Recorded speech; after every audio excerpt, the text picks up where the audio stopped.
Hi everybody, George Chamberlin here, watching your dollars on this Friday, the 7th of September. We got out a terrible jobs report this morning. It showed that payrolls were only up by 96,000 during the month of August. That's a very anemic number, and it does raise a lot of specter that next week the Federal Reserve will have to take some action to shore up the economy to avoid a recession as we move toward the end of the year. So we'll talk more about that next week. Rick Santelli is a guy that, if you watch CNBC, he's kind of the wild card guy on there. He is on the floor of the commodities exchange. His history is a commodity trader, and yet he's become one of their regular commentators and a very outspoken guy.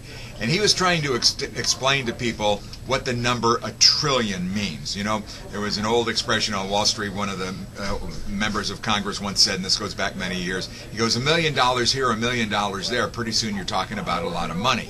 And then a few years ago it was updated to say $1 billion here, $1 billion there. Pretty soon you're talking about a lot of money. And now we talk in trillions. So Santelli gave a couple of interesting examples of the number $1 trillion and what's involved here. He said, for instance, if you needed to spend $1 trillion and you spent $1 every second, it would take you 31,546 years to spend $1 trillion. How about this? If you had all the people in the world get on a scale at one time, everybody in the world, I don't know how many people are on there, where there's billions and billions of people, if you got them all get on a scale at one time, they would all collectively weigh about 1 trillion pounds. Okay?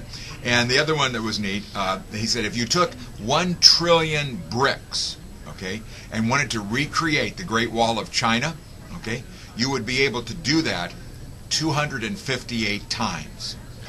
So those are rather dramatic examples of what $1 trillion is. So when you hear them talk about spending $1 trillion, it's a lot of money. Watching your dollars, I'm George Chamberlin. Have a great weekend, and to all my fellow grandparents out there, enjoy Grandparents' Day on Sunday. Have a good one.